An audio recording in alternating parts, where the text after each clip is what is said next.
نحمده ونصلي ونسلم على رسوله الكريم أما بعد فأعوذ بالله من الشيطان الرجيم بسم الله الرحمن الرحيم يا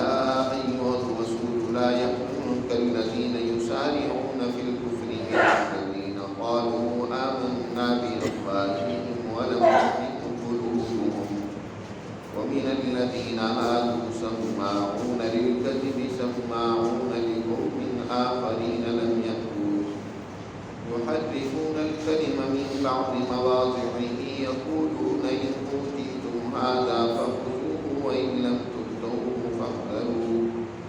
ومن يرد الله فتنته فلن تملك له من الله شيئا أولئك الذين لم يرد الله أن يطهر قلوبهم لهم في الدنيا خزي ولهم في الآخرة عذاب عظيم سماعون للكذب أكالون للسحت فإن جاءوك فاحكم بينهم أو أعرض عنهم وإن تعرض عنهم فلن يضروك شيئا وإن حكمت فاحكم بينهم بالقسط إن الله يحب المقسطين وكيف يحكمونك وعندهم التوراة فيها حكم الله ثم يتولون من بعد ذلك وما أولئك بالمؤمنين صدق الله العظيم.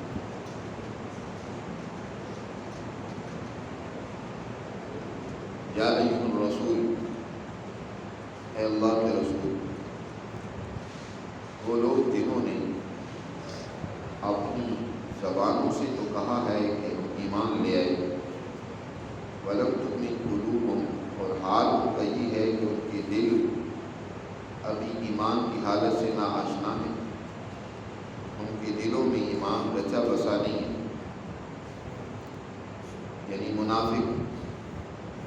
لوگ جو بظاہر ایمان کا دعویٰ کرتے ہیں، کمزور ایمان والے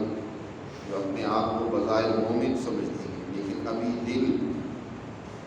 وہ ایمان سے خالی ہے، جن کو نام نہاد مسلمان کہنا چاہیے کہ نام کے مسلمان۔ نبی کریم صلی اللہ علیہ وسلم کے دور میں بھی اس طرح کے کچھ لوگ تھے جو بظاہر آ کر حضور صلی اللہ علیہ وسلم پر ایمان کا اظہار کرتے تھے، حضور صلی اللہ علیہ وسلم کی خدمت میں حاضر ہوتے تھے اور کلمہ پڑھتے تھے وہ لوگ، اور اسی طرح وَمِنَ الَّذِينَ هَادُوا، اور وہ لوگ جو یہودی ہیں جنہوں نے ابھی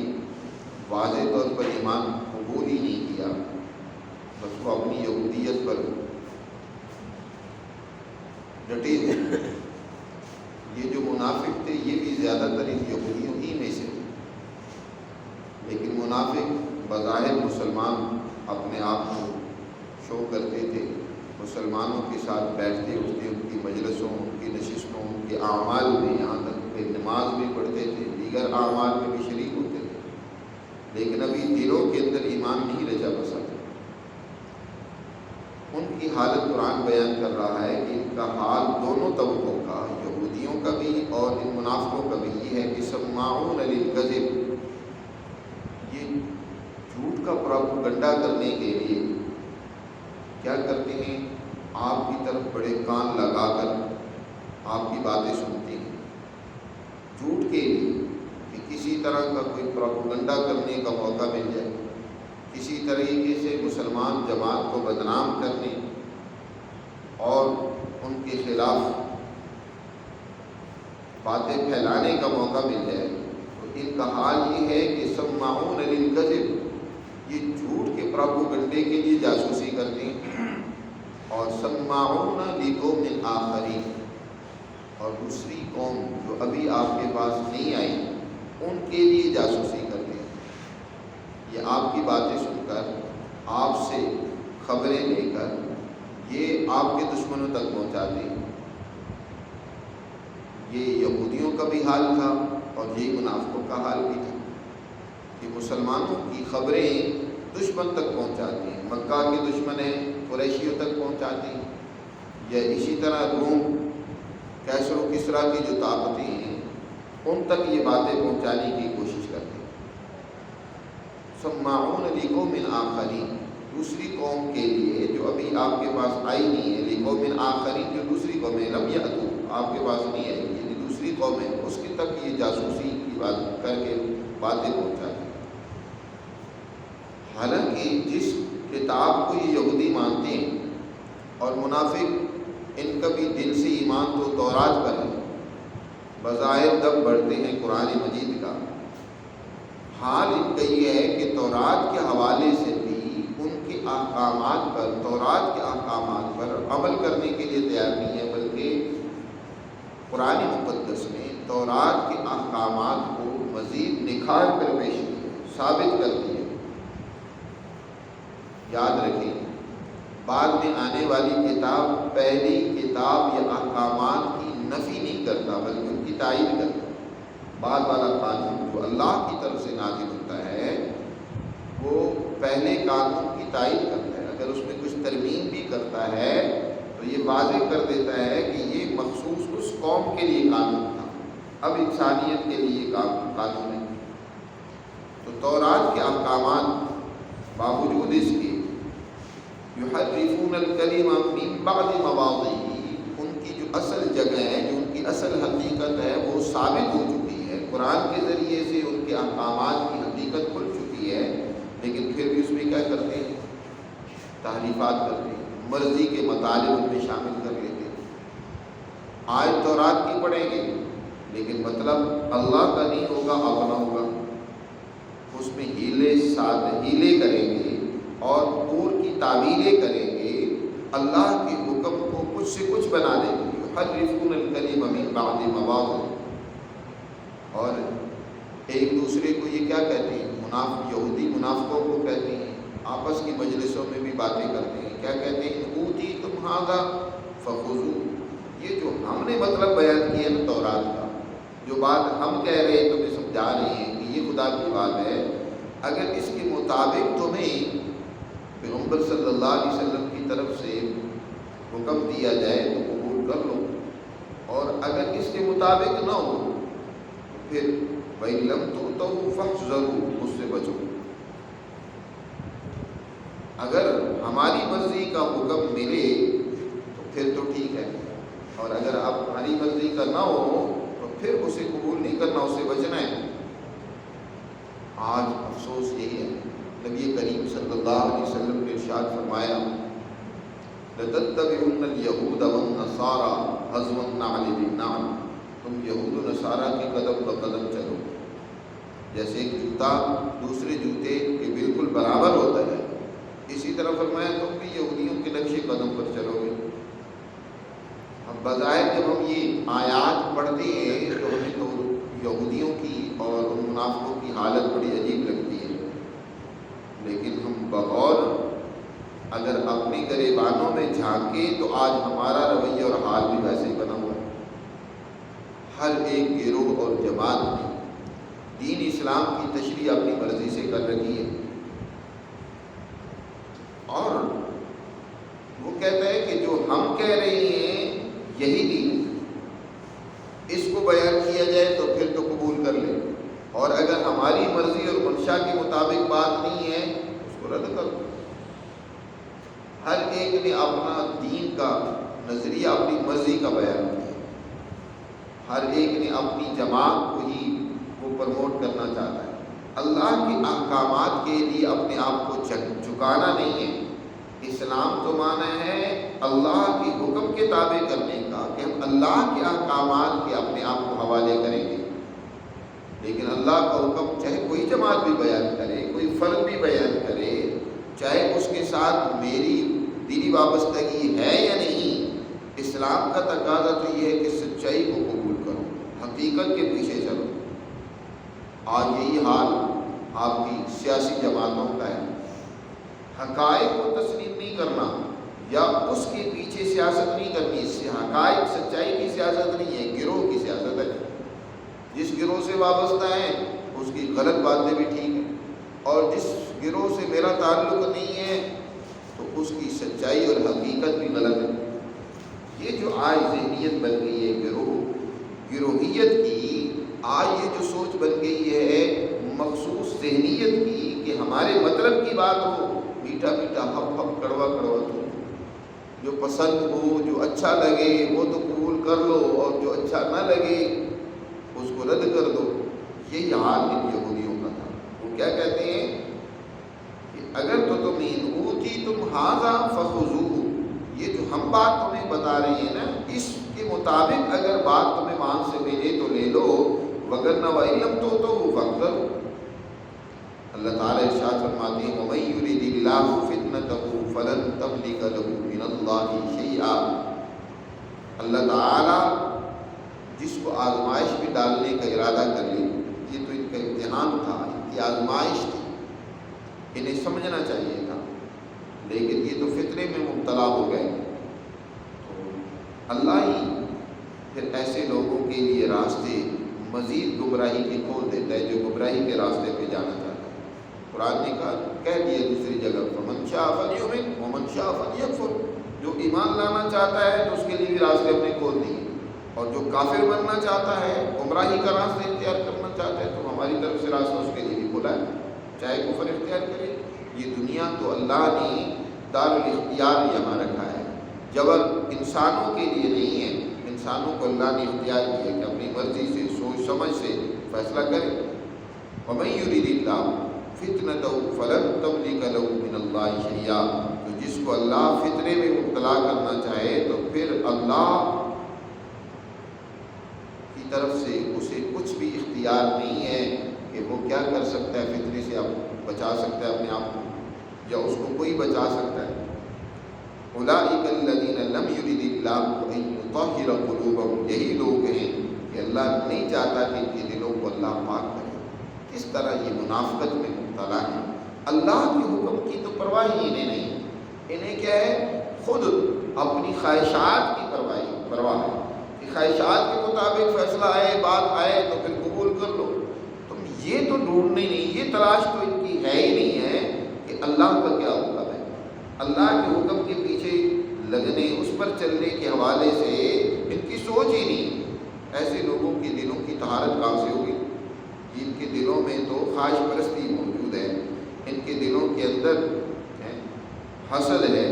اسی طرح ان کے دلوں کے اندر بد اخلاقیاں موجود ہیں، تو ایسے لوگوں کے دلوں کو اللہ پاک نہیں کرے۔ ان یطہر قلوبہم لہم فی الدنیا خزی، ان کے لیے دنیا کے اندر سزا یہ ہے کہ دنیا میں یہ ذلیل ہوں گے، ذلت ان کا مقدر ہے۔ گزشتہ آیات میں پڑھ چکے ہیں کہ اللہ کی نعمت کا اتمام یہ ہوتا ہے کہ کسی قوم کو اللہ دنیا میں علمی حوالے سے، روحانی حوالے سے بھی کمال اور ترقی عطا فرمائے،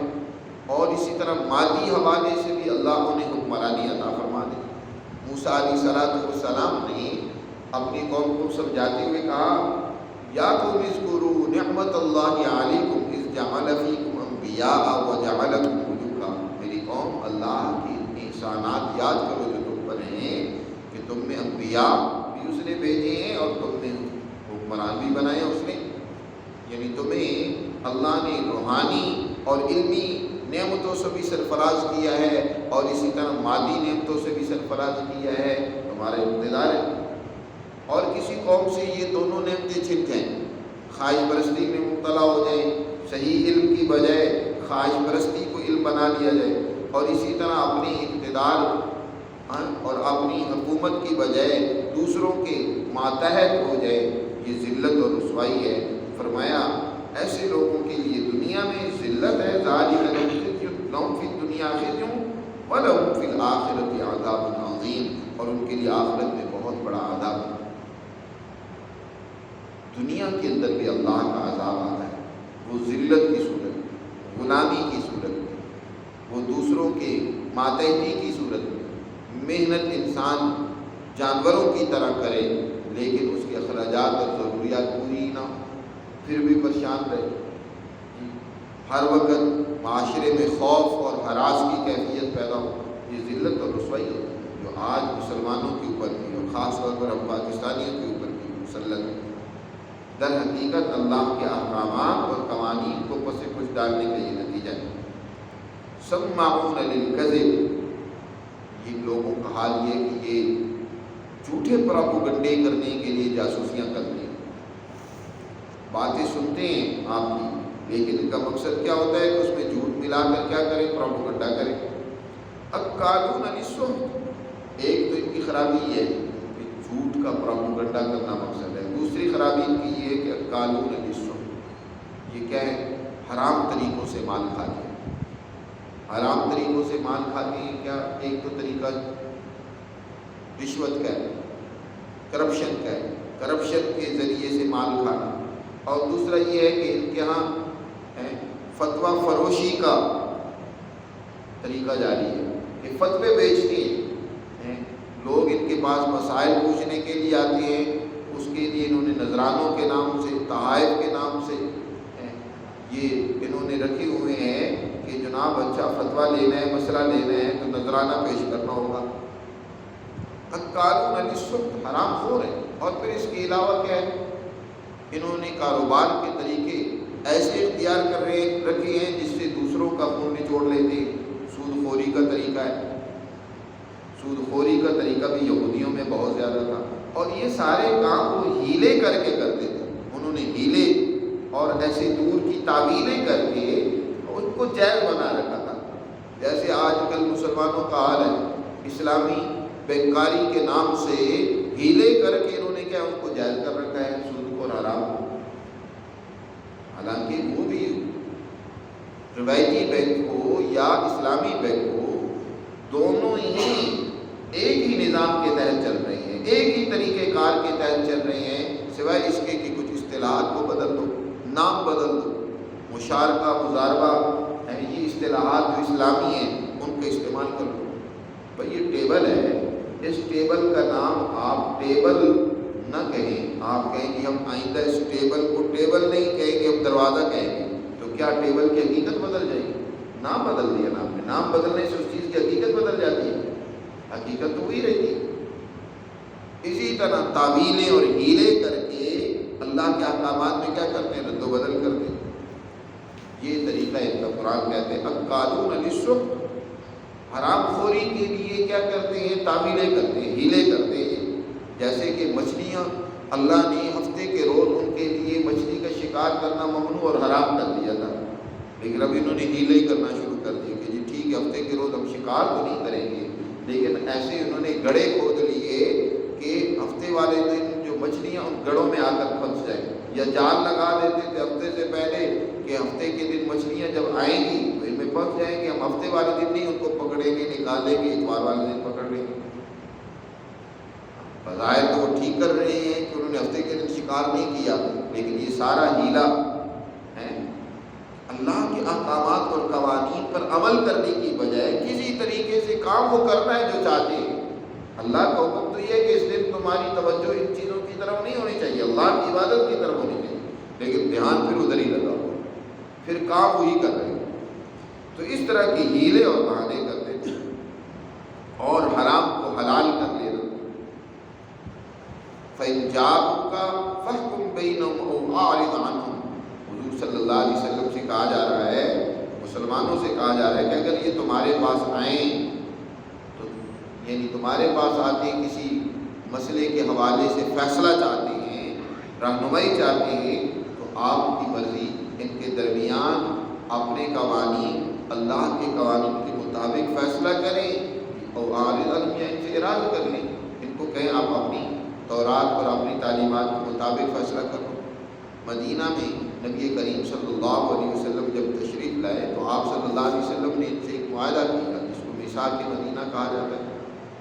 آپ نے اس میں ان کو اختیار دیا کہ تم اگر ہم سے فیصلہ کروانا چاہتے ہو تو ہم تو آپ تورات اور قرآن مقدس کے مطابق فیصلہ کریں گے، لیکن اگر تم اپنے مذہبی امور جو ہے وہ تورات کے مطابق حل کرنا چاہتے ہو تو ہماری طرف سے تمہیں اختیار ہے، اس کے مطابق اپنے فیصلے کرو۔ یہی بات قرآن یہاں بھی کہہ رہا ہے کہ اگر آپ کے پاس فیصلہ کروانے کے لیے آئیں تو فَاحْكُم بَيْنَهُمْ أَوْ أَعْرِضْ عَنْهُمْ، آپ ان کے درمیان فیصلہ کرنا چاہیں تو فیصلہ کریں، اور اگر آپ ان سے اعراض کرنا چاہیں تو ان کے اعراض کر دیں۔ وَإِن تُعْرِضْ عَنْهُمْ، اور اگر آپ ان سے اعراض کریں، ان کے درمیان ان کے معاملات حل نہ کرائیں، ان پر ہی چھوڑ دیں، تو آپ کو کچھ نہیں بگاڑ وَإِنْ حَكَمْتَ، لیکن اگر آپ فیصلہ کرنا ہی چاہیں تو یاد رکھو فَحْكُمْ بَيْنَهُمْ بِالْقِسْطِ، ان کے درمیان عدل و انصاف کے مطابق فیصلہ کرنا ہے، کسی قسم کی طرفداری نہ ہو، جو اصل انصاف کا تقاضا ہے اس کو پورا کیا جائے، کیونکہ ان اللہ یحب المقسطین، بے شک اللہ تعالیٰ انصاف کرنے والوں کو پسند کرتا ہے۔ کسی قسم کی طرفداری، حالانکہ یہودی ہیں لیکن تمہارے پاس آتے ہیں فیصلہ کروانے کے لیے، اور انصاف ان کے حق میں جا رہا ہے تو آپ ان کے حق میں فیصلہ کریں، اگر انصاف ان کے خلاف ہے تو آپ ان کے خلاف فیصلہ کریں، انصاف کے مطابق فیصلہ ہونا چاہیے۔ لیکن ان کا حال دیکھو، وَكَيْفَ يُحَكِّمُونَكَ، یہ آپ سے فیصلے کروانا چاہتے ہیں، حالانکہ ان کے پاس تورات موجود ہے، اس کے مطابق انہیں فیصلہ کرنا چاہیے۔ فِيهَا حُكْمُ اللَّهِ، اور اس تورات کے اندر بھی اللہ کے احکامات موجود ہیں، وہ انسانی مسائل کو حل کرنے کے لیے رہنمائی موجود ہے، اس سے رہنمائی لیتے، اس کو ماننے کی باتیں کرتے ہیں، لیکن ثم يتولون من بعد ذلك، اس کے باوجود اس سے منہ موڑ رہے ہیں، تورات کو مانتے ہیں لیکن تورات پر عمل نہیں ہے۔ وما اولئک بالمؤمنین، حقیقت یہ ہے کہ یہ تورات پر بھی ایمان نہیں رکھتے، یہ تورات کو بھی باہر صرف انہوں نے اس کا ڈنڈورا پیٹ رکھا ہے کہ ہم تورات کے ماننے والے ہیں، لیکن اس پر بھی ایمان رکھنے والے نہیں ہیں۔ اسی طرح کہ کچھ لوگ حضور صلی اللہ علیہ وسلم کے پاس آئے، ان کا عجیب حال تھا، ہیلا سازی، تعویلیں، کہ اگر تو کوئی غریب آدمی کوئی جرم کرتا تھا تو فیصلہ تورات کے مطابق سنا دیا جاتا تھا، اور اگر کوئی صاحب ثروت، مالدار اور اشرافیہ میں سے صاحب حیثیت لوگوں میں سے کوئی جرم کرتا تھا تو اس سے نذرانے اور اس سے تحائف لے کر، اس سے رشوت لے کر تعویلیں کرتے تھے، اللہ کے احکامات میں جو تورات میں بیان ہوئے تھے تعویلیں کر کے اس کو چھوٹ دے دیتے تھے، اس کے لیے سہولتیں پیدا کر دیتے تھے۔ اسی طرح کا ایک مسئلہ حضور کے پاس بھی لے کر آئے، ایک نے جرم کیا، اس جرم کے مطابق جو ہے ان پر سزا سخت تھی، زانی کی سزا تورات میں بھی کیا تھی؟ سنگسار، کسی کو کوئی قتل کر دے تو بدلے میں اس کو قصاصاً قتل کیا جائے گا، یہی سزائیں تورات میں بھی تھی۔ اب ایک ان کے بڑے اور مالدار آدمی نے جرم کیا، چوری کی یا اسی طرح زنا کیا، اب اس کی سزا سے بچانے کے لیے انہوں نے کہا کہ ایسا ہے کہ اس معاملے کا فیصلہ حضور سے جا کر کروا دیں، کیونکہ اولاً تو حضور نے تورات پڑھی نہیں ہے، ان کو تورات کے احکامات کا پتہ نہیں ہوگا، اور دوسری بات یہ ہے کہ ان کی ایک نئی شریعت ہے اور ان کی شریعت میں کافی سہولتیں ہیں، نرمی ہے، تو حکم تھوڑا سا سہولت اور آسانی والا مل جائے گا۔ حضور صلی اللہ علیہ وسلم کے پاس یہ گئے، حضور صلی اللہ علیہ وسلم کو بذریعہ وحی پہلے ہی بتا دیا گیا تھا اس حکم کے بارے میں، بلکہ بعض روایات میں ایک اور واقعہ بھی آتا ہے کہ عبداللہ بن سلام جو یہودیوں کے بہت بڑے عالم تھے، وہ بھی مسلمان ہو چکے تھے اس سے پہلے، اب یہودیوں کو، ان کے علماء کو پتہ نہیں تھا کہ وہ مسلمان ہو چکے ہیں۔ حضور صلی اللہ علیہ وسلم کو جب پتہ چلا کہ یہ لوگ میرے پاس آ رہے ہیں، عبداللہ بن سلام حضور کی خدمت میں تھے، حضور صلی اللہ علیہ وسلم سے انہوں نے عرض کی کہ اللہ کے رسول ان سے پہلے میرے بارے میں پوچھیے گا کہ عبداللہ بن سلام کیسا آدمی ہے، اور اس کے بعد اگر یہ گڑبڑ کرے، میں اندر کمرے میں ہوں، میں آ جاؤں گا اور میں پھر ان کی حقیقت آپ کے سامنے بیان کروں گا کہ یہ کس درجے کے جھوٹے لوگ ہیں، کیسے مکاریاں کرتے ہیں۔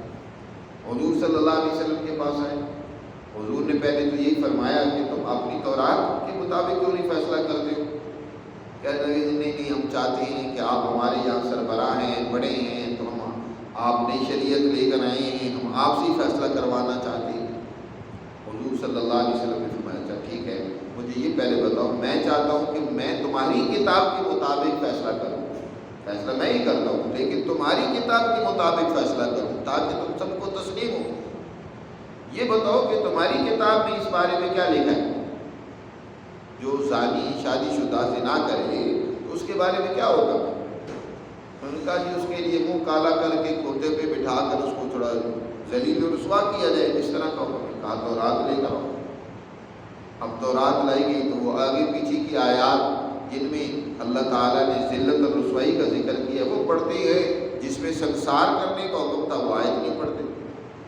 حضور نے اس سے پہلے ان یہودیوں سے، حضرت عبداللہ عبداللہ بن سلام کے بارے میں بھی بات کی تو بڑی تعریفوں کے پل باندھے انہوں نے کہ جو بڑے عالم ہیں، بڑے ہی با اخلاق ہیں، بڑے ہی صحیح انسان ہیں، بڑی تعریفیں کی.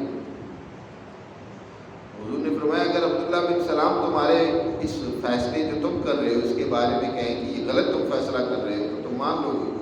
کہتے ہیں وہ کیسے کہہ سکتے ہیں، وہ تو ایسا نہیں کہیں گے، ہم تو صحیح بات کہہ رہے ہیں. اتنی دیر میں عبداللہ بن سلام بھی اندر سے آ گئے. انہوں نے کہا کہ کیسے جھوٹے لوگ، کیسی مکاری کرتے ہو، تورات لاؤ میرے سامنے کھولو. اور آیت رجم جو تھی وہ ان کو پڑھ کر سنائی کہ دیکھو اللہ تو اس میں یہ حکم بیان کر رہا ہے سنسار کرنے کا،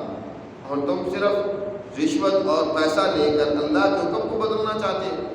یہی بات اللہ تعالیٰ یہاں کہہ رہے ہیں وَكَيْفَ يُحَكِّمُونَكَ وَعِندَهُمُ التَّوْرَاةُ. یہ آپ سے کیسے فیصلے کروانا چاہتے ہیں حالانکہ ان کے پاس تورات بھی موجود ہے اور اس میں اللہ کا واضح حکم بھی ہے،